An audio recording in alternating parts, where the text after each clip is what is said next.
எழுச்சி முழக்கத்தோடு வருகின்ற என் உயிரினும் மேலான தமிழ் சமுதாயத்தின் சொந்தக்காரர்களே, நண்பர்களே, காவல்துறை நண்பர்களே, மேடையில் இருக்கின்ற ஏனைய தலைவர்களே, உங்கள் அனைவருக்கும் இந்த அன்புமணி ராமதாஸின் பணிவான வணக்கங்கள். சென்னை அக்காட் விடுதியில ஒரு கலந்தாய்வு கூட்டம் நடைபெற்றது. இந்த கலந்தாய்வு கூட்டத்தில் மேடையில் இருக்கின்ற துணை தலைவர்களும் கலந்து கொண்டார்கள். இந்த சந்திப்பின் நோக்கம் தமிழக அரசை தமிழ்நாட்டில் சாதிவாரி மக்கள் தொகை கணக்கெடுப்பு நடத்த வேண்டும் என வலியுறுத்தி தொடர்ந்து அழுத்தம் கொடுக்க வேண்டும் என அந்த கூட்டம் மூலமாக தீர்மானம் செய்து அடுத்த கட்டமாக அடையாள ஆர்ப்பாட்டம் செய்ய வேண்டும் என அந்த கூட்டத்தில் தீர்மானம் செய்யப்பட்டது. அந்த அடிப்படையில் 10 நாட்கள் கழித்து, அதாவது இன்று சென்னையிலே ஒரு அடையாள ஆர்ப்பாட்டம் தான் இது. இந்த அடையாள ஆர்ப்பாட்டத்திற்கு நோக்கம் முதலமைச்சர் ஸ்டாலின் அவர்களை எழுப்புவது. அதாவது தூங்குபவர்களை எழுப்பலாம், ஆனால் தூங்குவது போல் நடிப்பவர்களை எழுப்ப முடியாது. முதலமைச்சர் ஸ்டாலின் அவர்கள் இன்று தூங்குவது போல் நடித்துக் கொண்டிருக்கின்றார். அதை எழுப்புவதற்காக முதல் கட்டமாக இப்பொழுது அமைதியான முறையில் ஒரு அடையாள ஆர்ப்பாட்டம், அவ்வளவுதான். இந்த ஆர்ப்பாட்டத்தில் இங்கே இருக்கின்ற நம்முடைய சமூக நீதி கூட்டமைப்பு கட்சிகள், இயக்கங்கள் சார்பில் தலைவர்கள் மட்டுமல்ல, ஆயிரக்கணக்கான தொண்டர்கள் இங்கே கூடி முழக்கத்தை எழுப்பி ஸ்டாலின் அவர்களை தட்டி எழுப்ப ஒரு முயற்சி இன்று நடைபெற்றுக் கொண்டிருக்கிறது. இதன் பிறகும் முதலமைச்சர் ஸ்டாலின் அவர்கள் எழவில்லை என்றால் பிறகு அடுத்த கட்டம் தமிழ்நாடு முழுவதும் தொடர் போராட்டங்களை நடத்துவோம். அது தயங்க மாட்டோம். எங்களுக்கு வேண்டியது சமூக நீதி, எங்களுக்கு வேண்டியது எங்கள் உரிமைகள், எங்களுக்கு வேண்டியது நியாயம். ஒரு மாநிலம் வளர்ச்சி அடைய வேண்டும் என்றால் அதில் வெறும் Tidel Park, IT park, mall, பெரிய பெரிய அடுக்குமாடி கட்டிடங்கள், பெரிய பெரிய புதிய விமான நிலையங்கள், பெரிய துறைமுகங்கள், பெரிய ரயில் நிலையங்கள், பெரிய நெடுஞ்சாலைகள் எல்லாம் கட்டினா போதாது. இதற்கு உள்ள வாழ்ந்து கொண்டிருக்கின்ற மக்கள் முன்னேற வேண்டும். அதுதான் உண்மையான வளர்ச்சி. நீங்க பெரிய பில்டிங் கட்டினா போதாது, அது வளர்ச்சி கிடையாது. அதற்கு இடையில முன்னேறாமல் இருக்கின்ற மக்கள் முன்னேற வேண்டும், முன்னேற்றம் அடைய வேண்டும். அதுதான் உண்மையான சமூக நீதி. சமூக நீதி என்றால் சமூகத்தில் அடக்கப்பட்டு, ஒடுக்கப்பட்டு, வஞ்சிக்கப்பட்டு, அடிமையாக்கப்பட்டு இந்த மக்கள் முன்னேற வேண்டும். முன்னேறிய சமூகத்திற்கு நிகராக பின்தங்கி இருக்கின்ற இந்த மக்கள் எல்லாம் முன்னேற வேண்டும். இதுதான் சமூக நீதி. இதை அடைய வேண்டும் என்றால் முதலில் உங்களுக்கு கணக்கு இருக்கணும், தரவுகள் இருக்கணும். எந்தெந்த மக்கள் இந்த நிலையில் இருக்கின்றார்கள், எந்தெந்த மக்கள் முன்னேறாமல் இருக்கின்றார்கள், எந்தெந்த மக்கள் முன்னேறி இருக்கின்றார்கள், அந்த கணக்கு உங்களிடம் இருந்தால்தான் இந்த மக்களை நீங்கள் முன்னேற்ற முடியும், சமூக நீதி அடைய முடியும். இந்த கணக்கு இல்லாமல் எப்படி இந்த திட்டங்கள் உங்களுக்கு கொடுக்க முடியும்? ஒரு நல்ல அரசு என்ன செய்ய வேண்டும் என்றால், சமூக நீதி மீது அக்கறை உள்ள அரசு ஆட்சிக்கு வந்து அடுத்த நாள் என்ன செஞ்சிருக்கணும்? நான் முதலமைச்சர் ஆயிட்டேன், தமிழ்நாட்டில் எந்த மக்கள் எந்த நிலையில் இருக்கிறாங்கன்னு எனக்கு தெரியணும். அப்பொழுதுதான் இந்த மக்களுக்கு தனிப்பட்ட முறையில், ஒட்டுமொத்தமா கிடையாது, ஒட்டுமொத்தமா இடஒதுக்கீடு கொடுத்தா போதா. தனிப்பட்ட பிரிவில் ஒரு உதாரணம், சலவை தொழிலாளர்கள் தமிழ்நாட்டில் இருக்கிறாங்க.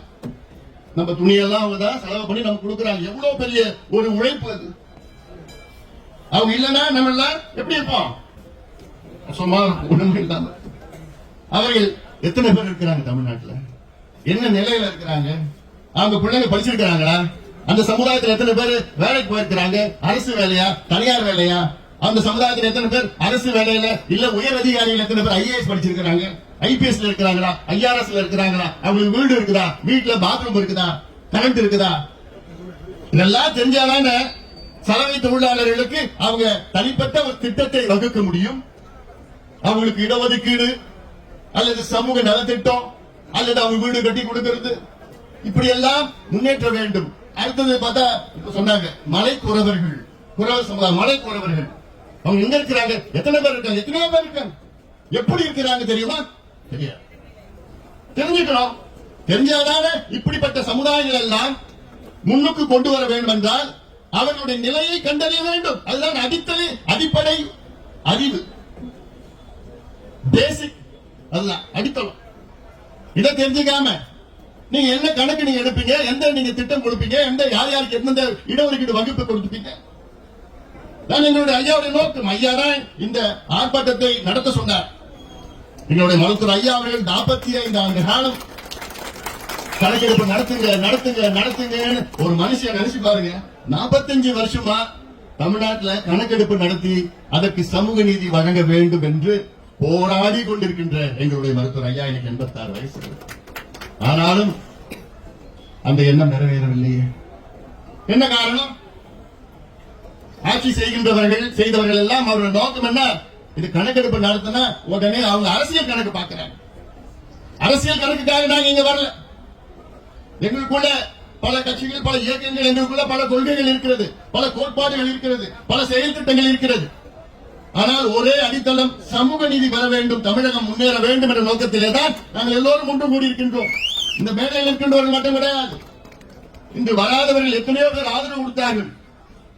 ஆனால் அவங்க எல்லாம் வந்தாங்கன்னா கூட நிறைய பேர் நல்லா வரணும்னு கேட்டாங்க. இன்னைக்கு வேண்டாங்க, இன்னைக்கு நிறைய வந்துருக்கு, மேடையில கிடையாது, நிறைய பேர் பேசணும்னு இன்னைக்கு வேண்டாங்க. எவ்வளவு பேர் ஆர்வமா வந்துட்டு இருக்கிறாங்க. எல்லாருக்கும் என்ன நோக்கம்? நாங்களும் முன்னேற வேண்டும், எங்களுக்கு முன்னேற்றம் வேண்டும். எவ்வளவு காலமா 78 ஆண்டுகள் ஆகிறது விடுதலை அடைந்து. இந்த 78 ஆண்டுகளும் நாங்க முன்னேறலையே, எங்களுக்கு படிப்பு இல்லையே, வேலை இல்லையே அப்படின்னு கவலை கொண்டிருக்கின்ற தமிழ் சமுதாயம். ஒரு நல்ல முதலமைச்சர் என்ன செஞ்சிருக்கணும்? வந்தவுடன் எந்தெந்த சமுதாயம் எந்தெந்த நிலையில் இருக்கிறது பீகாரில் நடத்தினார்கள். நிதிஷ்குமார் அவர்கள் எனக்கு முன்பு பேசியவர் சொன்னார், நிதிஷ்குமார் அவர்கள் கூர்மி சமுதாயத்தை சேர்ந்தவர், ஒரு மைனாரிட்டி தான் அந்த ஊர்ல. ஆனால் அப்படிப்பட்டவர் பீகாரிலே எந்தெந்த சமுதாயம் எந்த நிலையில் இருக்கிறது என்று தெரிந்து கொள்ள அங்கே சமூக நீதி நிலைநாட்ட அங்கே ஜாதிவாரி கணக்கெடுப்பு நடத்தினார்கள். ஜாதிவாரி கணக்கெடுப்புனா முதலமைச்சர் ஸ்டாலின் அவர்கள் இதை புரிந்து கொள்ள வேண்டும். நான் உங்ககிட்ட நாங்க சென்சஸ் கேட்கல, நாங்க உங்ககிட்ட கேட்கறது சர்வே கேட்டோம். சர்வே சென்சஸ் என்பது மத்திய அரசு தான் எடுக்க வேண்டும். 10 ஆண்டுகளுக்கு ஒரு முறை மக்கள் தொகை கணக்கெடுப்பு நடத்துவார்கள் மத்திய அரசு. அது 10 ஆண்டுகள் ஒரு முறை நடத்தி கொண்டிருப்பதால், ஆனால் சமீபத்தில் கரோனாவால் நடத்த முடியவில்லை. கடைசியாக எடுத்து 2011 எடுத்தார்கள். அது சென்சஸ். நாங்கள் உங்களிடம் கேட்பது சர்வே எடுங்கள். சென்சஸ் எடுத்தால், ஆனால் அந்த சென்சஸ்லயும் நாங்கள் தொடர்ந்து வலியுறுத்திட்டு வரோம். மத்திய அரசையும் நாங்கள் பல முறை வலியுறுத்திட்டு வந்திருக்கோம். என்கிட்ட ஒரு பட்டியல் இருக்கு, 2 பக்கம் இருக்கு. யார்கிட்ட எப்போ எந்த நாள்ல எந்த தேதியில போராட்டம் கடிதம் நேரடியா பார்த்து வலியுறுத்தினது இவ்வளவு பெரிய பட்டியல் வச்சிருக்கிறோம். நாங்க பண்ணது எதுக்கு? கணக்கெடுப்பு மத்தியிலும் சரி மாநிலத்திலும் எடுக்கணும்னு சொல்லி. மத்தியில கணக்கெடுப்பு நடத்தினாங்கன்னா அது வெறும் தலை கணக்கெடுப்பு தான். அதுல ரொம்ப பிரயோஜனப்படாது. தலை எண்ணிக்கை தான் நமக்கு தெரியும். தலை எண்ணிக்கை தெரிஞ்சு ஒன்னும் ஆக போறது கிடையாது. ஆனா நமக்கு வேண்டியது மைக்ரோ லெவல் டேட்டா. இந்த மைக்ரோ லெவல் டேட்டா தான் சர்வே எடுத்தாதான் நடக்கணும். மாநில அரசு எடுத்தாதான் எடுக்க முடியும். மத்திய அரசு சென்சஸ் கணக்குல மக்கள் தொகை கணக்கெடுப்புல இன்னொரு காலம் சேர்க்கணும், அவ்வளவுதான். அதுல வந்து என்ன கம்யூனிட்டி, என்ன ஓபிசியா எம்பிசியா, அவ்வளவுதான். ஆனா அது அது தலை கணக்கெடுப்பு தான் வரும், தவிர அந்த திட்டம் தரவு வராது அதுல. அதனால நான் கேட்கிறது, தமிழக அரசு 2008 இந்தியன் ஸ்டாட்டிஸ்டிக்கல் ஆக்ட் அதன்படி சர்வே எடுங்க. அந்த சர்வே நீங்க எடுத்தீங்க. அதுதான் தெலுங்கானா மாநிலத்தில் எடுத்தாங்க, பீகார்ல அந்த சர்வே எடுத்தார்கள். இந்த சர்வே தெலுங்கானாவிலயோ பீகார்லயோ அங்க இருக்கின்ற நீதிமன்றங்கள் தடை செய்யவில்லை, உச்ச நீதிமன்றமும் தடை செய்யவில்லை. ஏன்னா சட்டத்தின் விதிகளுக்கு உட்பட்டுதான் இந்த சர்வே எடுத்திருக்கின்றார்கள். இந்தியன் ஸ்டாட்டிஸ்டிக்கல் ஆக்ட் 2008 2008 நாடாளுமன்றத்தில் சட்டம் ஒன்று நிறைவேற்றப்பட்டது. அந்த சட்டத்தின் கீழ் மாநில அரசு கணக்கெடுப்பு நடத்தலாம், மத்திய அரசு கணக்கெடுப்பு நடத்தலாம், உள்ளாட்சி மன்றங்கள் கணக்கெடுப்பு நடத்தலாம். உள்ளாட்சி மன்றங்கள் பஞ்சாயத்து தலைவர் அவங்க பஞ்சாயத்துல ஒரு கணக்கெடுப்பு நடத்தலாம். என்னன்னு, என் பஞ்சாயத்துக்குள்ள எத்தனை வீடு இருக்கு, இந்த வீட்டுல எத்தனை சமுதாயம் இருக்கிறாங்க, அந்த சமுதாயம் எத்தனை பேர் முன்னேறி இருக்கிறாங்க, அரசு வேலையா இல்ல தனியார் வேலையா, எத்தனை பேர் படிச்சிருக்கிறாங்க, எத்தனை பேருக்கு பாத்ரூம் இருக்குது, எத்தனை பேருக்கு கரண்ட் இருக்கு, குடிசை வீடா கல்லு வீடா, எவ்வளவு பெரிய வீடு, நிலம் இருக்குதா, படிப்பு, எல்லாமே கணக்கெடுப்பு நடத்துறது யாருக்கு அதிகாரம் இருக்கு? பஞ்சாயத்து தலைவருக்கு கூட அதிகாரம் இருக்கிறது. ஆனால் நம்முடைய முதலமைச்சர் ஸ்டாலின் அவர்கள் எங்களுக்கு அதிகாரம் இல்லைங்க அப்படின்னு சொல்ற ஒரு முதலமைச்சர் நீங்க பாத்துட்டீங்களா? அவன் சிரிக்க ஆரம்பிச்சிட்டாங்க. தெலுங்கானாவில் அவங்க கூட்டணி கட்சி தெலுங்கானாவில் கூட்டணி ஆட்சி பண்ணிட்டு இருக்காங்க காங்கிரஸ் கட்சி. அங்க ஒரு மாதத்தில் நடத்துறாங்க. தெலுங்கானாவில் மக்கள் தொகை 3.25 கோடி. அந்த 3.25 கோடியில 160 கோடி ரூபாய் செலவு பண்ணி 1,03,000 பேர் பணியாற்றினார்கள். ஒரு மாதத்துல 1.5 மாதத்துல கணக்கெடுப்பு நடத்தி முடிச்சு சட்டமன்றத்துக்குள்ள வச்சிருக்கிறாங்க. 4 நாள் விவாதம். உண்மையிலே நான் தெலுங்கானா முதலமைச்சர் ரேவந்த் ரெட்டிக்கு என்னுடைய பாராட்டு. அதுக்கு முன்பு நிதிஷ்குமார் அவர்கள் பீகாரில் நடத்தி முடித்து விட்டார்கள். நடத்தி முடித்து அதில் இடஒதுக்கீட்டையும் அதிகப்படுத்தினார். பிறகு அதை விட முக்கியம் என்னவென்றால் அங்கே கண்டுபிடித்தார். என்னன்னு கண்டுபிடிச்சாரு? 6,000 ரூபாய் வருமானம் குறைவாக உள்ள குடும்பங்கள் பீகாரில் 2,60,000 குடும்பம் இருக்கு. 6,000 ரூபாய் வருமானம், மாத வருமானம் ஒட்டுமொத்த குடும்பத்திற்கும். அந்த குடும்பத்தை தனியாக பிரித்து அவர்களுக்கு கிட்டத்தட்ட 10 லட்சம் ரூபாய் நிதி கொடுத்து அவர்கள் தொழிலுக்கு முன்னேற்றத்திற்கு நிதி கொடுத்திருக்கின்றார் அந்த முதலமைச்சர். இதான் எங்களுக்கு வேணும். அப்ப இந்த தரவுகள் டேட்டா இல்லாம இதெல்லாம் எப்படி பண்ண? நான் சொன்ன சலவை தொழிலாளர்கள் இருக்காங்கல்ல, அவங்களுக்கு எந்த கண்டறிஞ்சு என்னென்ன இருக்கணும், என்ன செய்யணும்னு உனக்கு தெரியுமா? கணக்கெடுப்பு நடத்தினாலும் தெரியும் உனக்கு என்ன நிலையில் இருக்கிறாங்கன்னு, என்ன செய்யணும்னு. நான் இப்ப பேசுறது இடஒதுக்கீடுக்கு மட்டும் நான் பேசல. ஒட்டுமொத்த சமூக நலத்திட்டங்கள், social welfare schemes, micro level, அந்தந்த லெவல்ல எல்லாமே பண்ண ஒட்டுமொத்த தமிழ்நாடு முன்னேறும். இதுதான் எங்களுக்கு வேணும். உங்களுடைய மால், உங்களுடைய ஐடி பார்க், டைடல் பார்க்ல எங்களுக்கு வேண்டாம். சிப்காட், தொழில்பேட்டை, விளைநிலங்களை அழிக்கிறதுல எங்களுக்கு வேண்டாம். எங்களுக்கு வேண்டியது எங்களுக்கு படிப்பு வேணும், வேலை வாய்ப்பு வேணும், சமூக திட்டங்கள் வேணும். அப்பதான் தமிழ் சமுதாயம் முன்னேறும். இந்த அடிப்படை புரிந்து கொள்ளுங்கள், தெரிந்து கொள்ளுங்கள். இதான் அடிப்படை. அதாவது வேடிக்கை என்னன்னா, வெளிநாட்டில இருந்து எத்தனை வலசை பறவைகள் வருது இந்தியாவுக்கு, அது தமிழ்நாடு எத்தனை வருது? மைக்ரேட்டரி பேர்ட்ஸ், அது கணக்கெடுப்பு. ரஷ்யாவில இருந்து இந்த பறவை வருது, சைனாவில இருந்து இந்த பறவை வருது, ஆஸ்திரேலியாவில இந்த பறவை வருது. அது எங்க தங்குது? சென்னையில தங்குதா, பழவேற்காட்டுல தங்குதா, பள்ளிக்கரணையில தங்குதா, இல்ல கேளம்பாக்கத்துல தங்குதா, தொரப்பாக்கத்துல தங்குதா, இல்ல கழுவையில மரக்கான கழுவையில் எத்தனை பறவைகள் வருது? இல்ல அங்க வேடந்தாங்கல தங்குதா, இல்ல கோடியக்கரையில தங்குதா, இல்ல கரிவெட்டியில தங்குதா? இதுல எத்தனை பறவை, என்னென்ன பிளமிங்கோஸ் எவ்வளவு, எத்தனை பெலிகான் எவ்வளவு வருது, எல்லோ ஸ்டோக் பில் எவ்வளவு வருது, ஹெரான் எவ்வளவு வருது, எல்லாமே கணக்கெடுப்பு இருக்கு. அது எடுக்க முடியல உங்களால. ஏன்? தெருவில் மேல எத்தனை நாய்ங்க, அவ்வளவு எத்தனை நாய்ங்க எந்த தெருவில் இருக்குன்னு கணக்கெடுப்பு தெரியல உங்களுக்கு? அது ஆண் நாயா பெண் நாயா, அது கடுதலை அப்படி பண்ணிருக்காங்க இல்லையா? அதெல்லாம் கணக்கெடுப்பு எடுக்க வச்சிருக்கீங்களா நீங்க? ஏன் தெருவில் எத்தனை மாடு மேய்துன்னு அந்த கணக்கெடுப்பு தான் வச்சிருக்கீங்க நீங்க? ஏன் நீங்க சமீபத்தில் ஒரு நலத்திட்டம் தான், ஏன்னா பெண்களுக்கு பேருந்துல இலவச பஸ் பாஸ், இது நாங்க சொன்னதுதான், எப்பயோ சொன்னோம். நிறைவேற்றிருக்கீங்க, அது பாராட்டுறோம். ஆனா அதுக்கு முன்பு என்ன நீங்க பண்ணீங்க? எத்தனை பெண்கள் இந்த பஸ்ஸை பயன்படுத்துவாங்க, எத்தனை பெண்களுக்கு தேவைப்படுது, எத்தனை பெண்களுக்கு தேவைப்படாது, அந்த கணக்கு நடத்தீங்களா இல்லையா?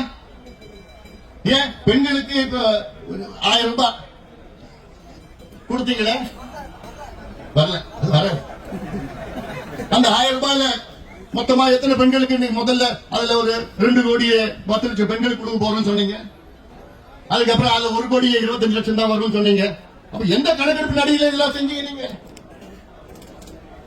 அப்போ இவ்வளவு கணக்கெடுப்பு நடத்துகின்ற தமிழக அரசு இந்த பிள்ளைகள், அடக்கப்பட்ட, ஒடுக்கப்பட்ட, வஞ்சிக்கப்பட்ட, அடிமையாக்கப்பட்ட பிள்ளைகள் எல்லாம் படிப்பதற்கு, அவர்கள் முன்னேறுவதற்கு, வேலை செய்வதற்கு ஒரு கணக்கெடுப்பு நடத்துவதற்கு உங்களுக்கு மனசாட்சி இல்லையா?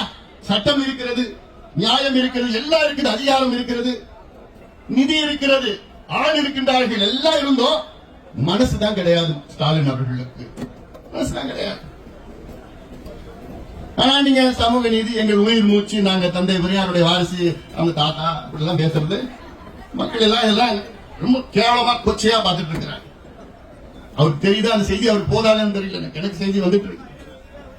ஏன்னா அவங்க கட்சியில இருக்கிற, அவங்க கூட்டணியில் இருக்கிற கட்சிகளை இன்னைக்கு ஆமா எடுக்கணும் எடுக்கணும் எடுக்கணும் சொல்லிட்டு இருக்கிறாங்க. இது கூட்டணி பிரச்சனையோ கட்சி பிரச்சனையோ இதெல்லாம் கிடையாது. சமூக நீதி பிரச்சனை, சமூக நீதி பிரச்சனை. இது ஏதோ ஒரு ஜாதி, அந்த ஜாதி இந்த ஜாதி இவங்க கேட்டா இவங்களுக்கு இடஒதுக்கீடு அதிகமாகவும் குறையும், அந்த நிலைக்கு நாங்க வரல. அதை விட மிக மிக மிக முக்கியமான ஒரு செய்தி என்ன? தமிழ்நாட்டில் 69 விழுக்காடு இடஒதுக்கீடு நாம் பெற்றுக் கொண்டிருக்கின்றோம். இந்தியாவில் எந்த மாநிலத்திலையும் 69 விழுக்காடு எந்த மாநிலத்திலும் கிடையாது, தமிழ்நாட்டில் மட்டும்தான் இருக்கு. ஏன்னா உச்சநீதிமன்றம் 1962 Balaji versus state of Karnataka, state of மைசூர்ல ஒரு தீர்ப்பு வழங்கியது. 62 என்னன்னு, இந்தியாவிலே இடஒதுக்கீடு 50 விழுக்காடுக்கு மேல் போகக்கூடாது என்று ஒரு தீர்ப்பு வழங்கியது உச்சநீதிமன்றம், கான்ஸ்டிடியூஷன் பெஞ்ச், அரசியல் சாசனம். அதன் பிறகு இந்த இடஒதுக்கீட்டை அதிகப்படுத்த முடியவில்லை எந்த மாநிலமும். ஆனால் நம்ம தமிழ்நாட்டில் முதல்ல இடஒதுக்கீடு 41 விழுக்காடா இருந்தது, பிறகு 49 இருந்தது, பிறகு 68 இருந்தது, பிறகு 69 இருந்தது. இந்த 69 விழுக்காடு இடஒதுக்கீடு பிரச்சனை வந்தவுடன், அதாவது இந்திரா காந்தி கேஸ் 92 வந்த நேரத்தில் இந்த தமிழ்நாட்டில் மட்டும் ஏன் இருக்கிறது என்று ஒரு கேள்வி கேட்டார்கள், வழக்கு போட்டார்கள்.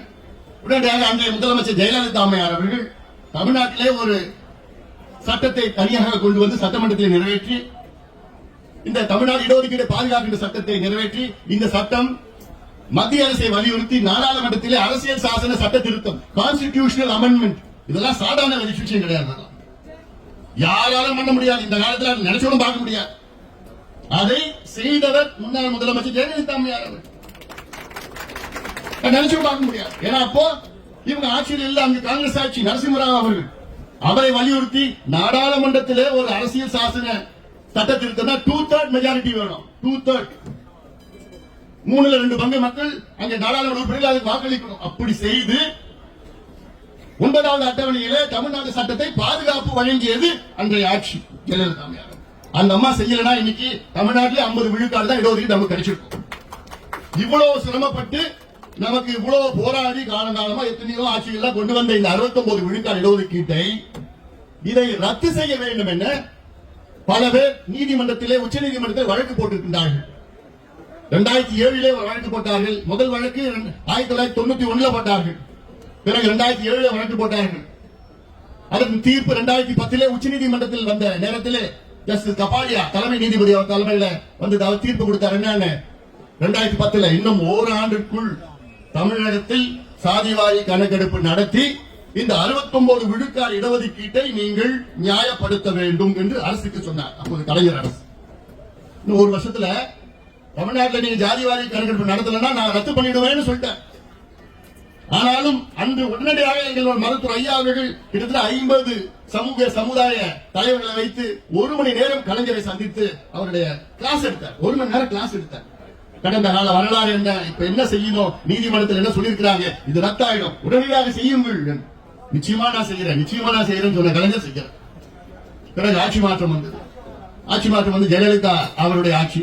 அந்த அம்மாவும் போய் ஐயா போய் பார்த்து இந்த மாதிரி வந்திருக்கே, உச்ச நீதிமன்றம் ரத்து பண்ணிடுவாங்க, உடனடியாக நீங்க கணக்கெடுப்பு நடத்தல ரத்து பண்ணுவாங்க சொல்லி அந்த அம்மாவும் நான் பார்க்கிறேன்னு சொல்லிட்டாங்க. பிறகு தேதி வந்துடுச்சு, உச்ச நீதிமன்றத்தில் தேதி ஒரு வருஷம் முடிஞ்சிடுச்சு. முடியறதுக்கு ஒரு நாளுக்கு முன்பு அமைச்சரவை கூட்டத்தை கூட்டி அன்றைய பிற்படுத்தப்பட்ட ஆணையத்தின் தலைவர் நீதியரசர் ஜனார்தனம் அவர்கள் வர வைத்து அவர் பழைய கணக்கெடுப்பு 31 நடந்தது. இந்தியாவில் கடைசியா கணக்கெடுப்பு எப்ப நடந்தா 1931. அந்த 31 கணக்கெடுப்பு வச்சுதான் இன்னைக்கு நம்ம ஓட்டிட்டு இருக்கிறோம். அப்ப நினைச்சு பாருங்க, 95 வருஷத்துக்கு முன்பு ஒரு கணக்கெடுப்பு நடத்தி அப்போ என்னன்னா மெட்ராஸ் மாகாணம், மெட்ராஸ் பிரசிடென்சி அப்போ 31 அந்த கணக்கெடுப்பு பழைய கணக்கு வச்சுதான் இன்னைக்கு ஓட்டிட்டு இருக்கிறோம். ஏன்னா எங்களுக்கு புதுசா எடுக்கிறதுக்கு எனக்கு மனசு இல்ல. அப்படி அந்த பழைய கணக்கெடுப்பு எடுத்து அப்புறம் 85 அம்பாசங்கர் அவர்கள் எடுத்த கணக்கெடுப்பு இதெல்லாம் வச்சு எக்ஸ்ட்ராபுலேட் பண்ணி ஜனார்தன் அவர்கள் நீதிமன்றத்தில் சட்டமன்றத்தில் அமைச்சரவையில வைத்து அடுத்த நாள் உச்ச நீதிமன்றத்தில் கொடுத்தாங்க. அதை நீதிபதி ஏத்துக்கிட்டு நாங்க ஏத்துக்கிறோம், ஆனாலும் நீங்க கணக்கெடுப்பு நடத்தணும்னு அன்னைக்கு 2011 தீர்ப்புன்னு சொன்னாங்க உச்ச நீதிமன்றம். ஆனால் இன்னைக்கு இருக்கிறது. அதன் பிறகு எத்தனையோ முறை வலியுறுத்தினார்கள் ஐயா அவர்கள். ஜெயலலிதா அம்மையாரும் சரி, எடப்பாடி பழனிசாமி அவர்கள் எத்தனையோ முறை சந்திச்சோம். அவங்க கூட நாங்க கூட்டணி போனோம் 2019. அப்ப கூட்டணி 10 நிபந்தனைகளில் முதல் நிபந்தனை என்ன, தமிழ்நாட்டில் ஜாதிவாரி கணக்கெடுப்பு நடக்கும். இல்ல நான் படிச்சேன்னா எனக்கு 15 நிமிஷம் ஆகும். 1980 இருந்து இன்னைக்கு வரைக்கும் மத்திய அரசையும் மாநில அரசுகளையும் எத்தனை முறை வலியுறுத்தி போராட்டம் செய்து சந்தித்து அழுத்தம் கொடுத்து கடிதம் கொடுத்து எத்தனையோ முறை ஏன் இந்த கணக்கெடுப்பு நடத்துறதுக்காக. இதுதான் அடிப்படை. கணக்கு இல்லாம நீங்க என்னையா செய்ய முடியும் உங்களால? இருட்டுல நடக்கிற மாதிரி தான் இந்த கணக்கெடுப்பு இல்லாம இருட்டுல போய் என்ன செய்ய முடியும்? கணக்கெடுப்பு நடத்தினாதானே இல்ல உள்ள தெரியும், சப்ஜெக்ட்லாம் தெரியும், என்னென்ன மக்கள் என்ன நிலையில் இருக்கிறாங்க. ஐயாவுடைய நோக்கம், எங்களுடைய மருத்துவர் ஐயாவுடைய நோக்கம் என்ன? தமிழ்நாடு முழுவதும் கணக்கெடுப்பு நடத்தி இந்த இடஒதுக்கீடை 100 விழுக்காடு இடஒதுக்கீடுக்காக அனைத்து சமுதாயங்களுக்கும் இது சேர வேண்டும். அவருடைய மக்கள் தொகை ஒரு பக்கம், அடுத்த பக்கம் அவருடைய கல்வி சமூக பின்தங்கிய நிலை, எஜுகேஷன் சோஷியலி பேக்வர்ட்னஸ் ஒரு பக்கம், பாப்புலேஷன் ஒரு பக்கம், ரெண்டு எக்ஸ்ட்ராபுலேட் பண்ணி எத்தனை சமுதாயங்கள் இருக்கிறதோ அத்தனை சமுதாயங்களுக்கும் தனித்தனியாக கொடுக்க வேண்டும். இட பங்கீடு, அது பேர். 100 மாமலம் இருக்கா, 100 மாமலத்தை பிரிச்சு கொடுத்துருங்க யாருக்கு தேவைப்படுகிறதோ. அதுதான் உண்மையான சமூக நீதி. இதைத்தான் எங்களுடைய மருத்துவர் ஐயாவில் தொடர்ந்து கோரிக்கை வைத்திருக்கின்றார். இது வன்னியர்களுக்காக மட்டும் கிடையாது. ஒன்று 69 விழுக்காடு இடஒதுக்கீட்டை பாதுகாக்க வேண்டும். அந்த வழக்கு இப்போ சமீப உச்சநீதிமன்றத்தில் நிலுவையில் இருக்கு. 2016 ஒருத்தன் கேஸ் போட்டான், 2021 இன்னொருத்தன் கேஸ் போட்டான். 21 கேஸ் போட்டதுக்கு பிறகு, அதன் பிறகு அன்றைய முதலமைச்சர் எடப்பாடி பழனிசாமி என்ன பண்ணாரு? இந்த வழக்கு இருக்கு, அந்த வழக்குக்காக நீதியரசர் குலசேகரன் கமிட்டியை போட்டார். எதுக்கு? 69 விழுக்காடு இடஒதுக்கீட்டை பாதுகாக்க தமிழ்நாட்டில் சாதிவாரி மக்கள் தொகை கணக்கெடுப்பு நடத்த வேண்டும் என்று 2021 அந்த ஆணையத்தை நிறுவினார் முன்னாள் முதலமைச்சர் அவர்கள். திமுக ஆட்சிக்கு வந்தவர் என்ன பண்ணிட்டாங்க? அதை மூடிட்டாங்க. மூடதே மூன்றாவது முறை ஜாதிவாரி கணக்கெடுப்பு நடத்த 3 முறை அதை நிறுத்தியது திமுக அரசு. தொடர்ந்து கிடையாது. அது உள்ள போனா வேற வரலாறு, அது ரொம்ப நேரம் பேச வேண்டியதா இருக்கு. இன்னைக்கு தேவை என்ன? நாங்க எல்லாம் ஒன்னா வந்திருக்கிறோம். நாங்க என்ன ஏதோ மேலையில் இருக்கிறவங்க மட்டும் கிடையாது, ஒட்டுமொத்த தமிழ் சமுதாயமும் எங்களுக்கு பின்னால் இருக்கிறது, இருக்கிறாங்க. எங்களுக்கு சமூக நீதி வேணும்னு கேட்டு தமிழக முதலமைச்சர் அவர்களுக்கு ஒரு வேண்டுகோள். தமிழ்நாட்டினுடைய பட்ஜெட் கூட்டத்தொடர் வருகின்ற மார்ச் மாதம் 14ஆம் தேதி தொடங்க இருக்கிறது. இந்த கூட்டத்தொடரில் தமிழக அரசு தமிழ்நாட்டில் ஜாதிவாரி கணக்கெடுப்பு நாங்கள் நடத்துவோம் என்று அறிவிக்க வேண்டும். அறிவித்து அதை ஒரு மாதத்தில் நிறைவேற்ற வேண்டும். இது அவசியமானது, அவசரமானது. அப்படி இந்த கூட்டத்தொடரில் அறிவிக்கவில்லை என்றால் அதன் பிறகு நாங்கள் கூடி, எங்களுடைய கூட்டமைப்பு கூடி தமிழ்நாடு முழுவதும் தொடர் போராட்டங்களை நாங்கள் நடத்துவோம். தொடர் போராட்டங்கள், ஏதோ ஒரு போராட்டம் கிடையாது. தமிழ்நாடு முழுவதும் அந்தந்த பகுதியில் என்ன செல்வகுமார் ரெடியா?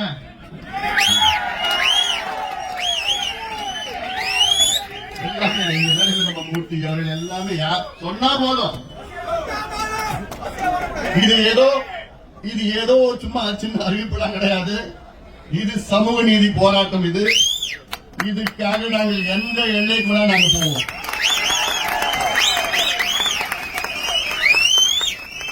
அதனால உடனடியாக தமிழக அரசு இதை அறிவிக்க வேண்டும். ஏனென்றால் தமிழ்நாட்டில் திமுகவை தவிர மற்ற அத்துணை கட்சிகளும் தமிழக அரசு ஜாதிவாரி கணக்கெடுப்பை நடத்தலாம் என்று அறிக்கை விட்டிருக்கின்றார்கள், கோரிக்கை விட்டிருக்கின்றார்கள். தமிழக அரசுக்கு அதிகாரம் இருக்கிறது என்றெல்லாம் கோரிக்கை வைத்திருக்கின்றார்கள். எல்லா கட்சியும், இவங்க கூட்டணி கட்சியும் சரி. அதனால இதை இன்னும் நாங்கள் பொறுமையாக இருக்க மாட்டோம். இது எங்களுடைய உரிமை பிரச்சனை. இந்த கணக்கெடுப்பு நடத்தினால்தான் தமிழக மக்கள் முன்னேறுவார்கள், தமிழகம் முன்னேறும். இதுதான் சாதாரண ஒரு பேசிக் ஃபார்முலா. ஏன் முதலமைச்சர் அவர்கள் நடத்த மாட்டாரு? என்ன காரணம் யாருக்கா தெரியுமா? என்னப்பா அவருக்கே தெரியாது. இதற்கு சட்டமன்றத்தில் முதலமைச்சர் 2 பொய்யை சொல்லியிருக்கிறார். இந்த சம்பந்தமா ஒரு பொய் என்ன சொல்லியிருக்கிறார்? சட்டமன்றத்துக்குள்ள தமிழக அரசுக்கு ஜாதிவாரி கணக்கெடுப்பு நடத்த அதிகாரம் கிடையாதுன்னு ஒரு பொய்யை சொல்லியிருக்கிறார். பிறகு எப்படி தெலுங்கானா நடத்தினாங்க, பீகார் எப்படி நடத்தினாங்க, கர்நாடகா எப்படி நடத்தினாங்க, ஆந்திரா எப்படி நடத்துறாங்க, ஒடிசா எப்படி நடத்துறாங்க, ஜார்க்கண்ட் எப்படி நடத்துறாங்க, சத்தீஸ்கர் எப்படி நடத்துறாங்க, ராஜஸ்தான் எப்படி தொடங்கி இருக்கிறாங்க. இவ்வளவு மாநிலங்களுக்கு அதிகாரம் இருக்கு, ஆனா தமிழ்நாடுக்கு மட்டும் அதிகாரம் இல்லையா? ஏன்னா தமிழ்நாடு சைனாவில் இருக்கு. ரெண்டாவது போய் என்ன சொல்றாரு தெரியுமா? சமீபத்தில் நடந்த கூட்டத்தொடரில் போய் ஒண்ணு சொல்றாரு. என்னன்னு, பீகார்ல ஜாதிவாரி கணக்கெடுப்பு நடத்தி அதை பீகாருடைய உயர்நீதிமன்றம் தடை செய்திருக்கிறது என்று ஒரு பொய்ய முதலமைச்சர் சட்டமன்றத்திற்குள் சொல்லியிருக்கிறார். எவ்வளவு ஒரு மோசம் அது! இந்தியாவில் எந்த மாநிலத்திலும் எந்த நீதிமன்றமும் ஜாதிவாரி கணக்கெடுப்பை தடை செய்யல, பீகார் உட்பட. பீகார் உயர்நீதிமன்றம் பீகாரில் எடுத்த ஜாதிவாரி கணக்கெடுப்பை தடை செய்யல. ஜாதிவாரி கணக்கெடுப்பை வைத்து அங்கே இடஒதுக்கீடை உயர்த்திருக்கின்றார்கள். அதை தடை செய்திருக்கிறது, ஸ்டே கொடுத்திருக்கிறது. என்னன்னா அவங்களுடைய கணக்கு என்னன்னா, அதை சரியான முறையிலே நீங்க நியாயப்படுத்தலன்னா வேற எதுவும் கிடையாது. ஆனால் ஜாதிவாரி கணக்கெடுப்பை தடை செய்யல. பீகாரில் ஜாதிவாரி கணக்கெடுப்பு நடத்தி அதில் நல திட்டங்கள் வழங்கியிருக்கின்றார் முதலமைச்சர் நிதிஷ்குமார் அவர்கள். அந்த திட்டத்தை யாரும் அங்கே நீதிமன்றம் தடை செய்யல. எவ்வளவு திட்டங்கள் கொடுத்திருக்கிறாங்க, சோசியல் வெல்ஃபேர் ஸ்கீம்ஸ் கொடுத்திருக்கிறாங்க, எதுவுமே தடை பண்ணல. உயர் நீதிமன்றமும் சரி, டெல்லியில் இருக்கிற உச்ச நீதிமன்றமும் தடை பண்ணல. தடை பண்ண முடியாது, ஏன்னா சட்டம் இருக்கு, சட்டம் இருக்கிறது. அந்த சட்டத்தின் கீழ் தான் சர்வே பண்றோம், சர்வே செய்கிறோம், சர்வே பண்ணுங்க சொல்றோம். முதலமைச்சருக்கு தெரியுது சென்சஸ்னா என்ன, முதலமைச்சருக்கு நல்லா தெரியுது, சர்வேனா ரெண்டுமே தெரியுது. ஆனா இவரு நம்ம கிட்ட போய் சொல்லிட்டு எங்களுக்கு அதிகாரம் இல்ல, அதிகாரம் இல்ல, அதிகாரம் இல்லைன்னு சொல்லிட்டு போய் சொல்லிட்டு இருக்கிற முதலமைச்சர் ஸ்டாலின் அவர்களே, போய் சொல்வதை நிறுத்திக் கொள்ளுங்கள். உங்களுக்கு எல்லா அதிகாரமும் இருக்கிறது. உங்கள் தந்தை கூட இப்படி சொன்னது கிடையாது. ஐயா அவர்கள் கலைஞர் தினமுறை பார்த்திருக்கிறார். கலைஞர் அவர்கள் நான் செய்யறேன் தான் சொன்னார் தவிர எங்களுக்கு அதிகாரம் இல்லைன்னு நான் சொல்லல. ஜெயலலிதா அம்மையாரும் சரி எங்களுக்கு அதிகாரம் இல்லைன்னு நான் சொல்லல. எடப்பாடி பழனிசாமி அவர்களும் சரி எங்களுக்கு அதிகாரம் இல்லைன்னு நான் சொல்லல. எம்ஜிஆர் அவர்களை சந்தித்த போது எங்களுக்கு அதிகாரம் இல்லைன்னு நான் சொல்லல. நாங்க செய்யறோம் தான் சொன்னாங்க தவிர எங்களுக்கு அதிகாரம் இல்லைன்னு எந்த முதலமைச்சரும் சொல்லல. ஆனால் இப்ப இருக்கின்ற ஸ்டாலின் அவர்கள் வேண்டும் என்று எங்களுக்கு அதிகாரம் இல்லை என்று ஒரு பொய் மீண்டும் மீண்டும் தொடர்ந்து சொல்லிக் கொண்டிருக்கின்ற ஒரு முதலமைச்சரை எங்கேயாவது நீங்க பார்த்திருக்கிறீங்க? அப்படி ஒரு முதலமைச்சர். ஏன்னா அவருக்கு செய்யக்கூடாதுன்னு அவருக்கு எண்ணம். ஏன்னா அவர் சுத்தி 4 பேர் இருக்கிறாங்க. சுத்தி 4 பேர், அவங்க என்ன பொறுத்த வரைக்கும் அவங்க 4 பேர் வியாபாரிகள். அவங்க அந்த அமைச்சர் பொறுப்பை வைத்து அதை வியாபாரம் செய்கிற வணிகர்கள், வியாபாரிகள். அவங்களுக்கு சமூக நீதிக்கு சம்பந்தம் கிடையாது. அவங்கதான் முதலமைச்சர் பார்த்து, ஐயோ நீங்க கணக்கெடுப்பு நடத்துவீங்கன்னா அப்புறம் இந்த ஜாதி இத்தனை சீட்டு கேட்பான், இந்த ஜாதி இத்தனை எம்பி கேட்பான், இந்த ஜாதி இத்தனை மாவட்ட செயலர் கேட்பாங்கன்னு ஒரு தவறான ஒரு கருத்தை அவங்க அவர்கிட்ட சொல்லி விட்டாங்க. அப்படிதான் நான் நினைச்சிட்டு. அதனாலதான் நான் எடுக்க மாட்டேன் பிடிவாதத்தில் இருக்கின்றேன். ஆக முதலமைச்சர் அவர்களே, உடனடியாக எடுங்கள். இன்னொன்னு, இன்னைக்கு துல்லியமா எந்தெந்த ஊர்ல, எந்தெந்த கிராமத்துல, எந்தெந்த தெருவுல, எந்தெந்த சமுதாயம் இருக்கு, அந்தந்த வீட்டுல எத்தனை பேர் இருக்கிறாங்கன்னு துல்லியமா பட்டியல் வச்சிருக்காங்க. யார் தெரியல? திமுக தேர்தல் நேரத்தில் வச்சிருக்காங்கல்ல, தெரியல உங்களுக்கு? எலெக்ஷன் தான் போதும், பட்டியல் எடுத்துருவாங்க. அந்த பட்டியல்ல இந்த தொகுதியில, இந்த ஒன்றியத்துல, இந்த கிராமத்துல, இந்த தெருவுல, இந்த வீட்டுல, இந்த ஜாதி, இந்த ஜாதிக்கு எத்தனை ஓட்டு, இந்த கட்சிக்கா, அந்த கட்சிக்கா, அந்த பக்கத்து வீடு எத்தனை ஓட்டு, எல்லாமே நீங்க வச்சிருக்கீங்க. அதெல்லாம் எடுக்க முடியுது உங்களுக்கு, ஓட்டுக்கு காசு கொடுக்கறதுக்கு.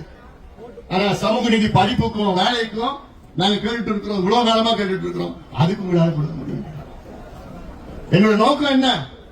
நாங்க பின்தங்கி இருக்கின்றோம், பாதாளத்தில் இருக்கின்றோம், சமூகத்தில் அடக்கப்பட்டு, ஒடுக்கப்பட்டு, வஞ்சிக்கப்பட்டு, தாழ்த்தப்பட்டு இருக்கின்றோம். நாங்களும் முன்னேற வேண்டும், நாங்களும் முன்னேற வேண்டும். எங்களோட நோக்கம். எங்களை நீங்க எல்லாம் ஓட்டுக்கு வச்சிருக்கீங்க, வாக்கு வங்கிகளா வச்சிருக்கீங்க. நம்முடைய ஜெகன்மூர்த்தி சொன்னார், நாங்க என்னையா கேட்டோம்?